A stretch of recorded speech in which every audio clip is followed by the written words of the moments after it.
Заобиколете се с хора, които вдигат ръцете ви. Заобиколете се с хора, които ви подкрепят истински и истински ви обичат. Заобиколете се с хора, които са с вас заради вас, а не са задкулисни и лицемери. Заобиколете се с верни хора и хора, от които, ако имате някога нужда от помощ, ще ви помогнат. Хора, на които наистина може да се доверите, без да ви изпортат на втората крачка. Хора, с които наистина може да бъдете приятели и верни, както казва Словото. Ако си намерил приятел, той е повече от брат.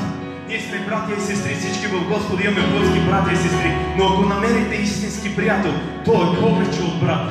Ето ви една картина на Давид и синът на Саул. Те бяха повече от братя дори.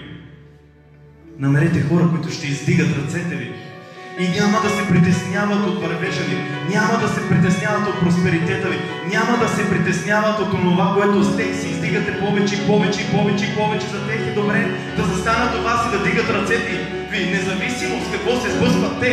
Те са готови да ви помагат. Заобиколете се с верни хора. Не се заобикаляйте с хора, които ви връзват.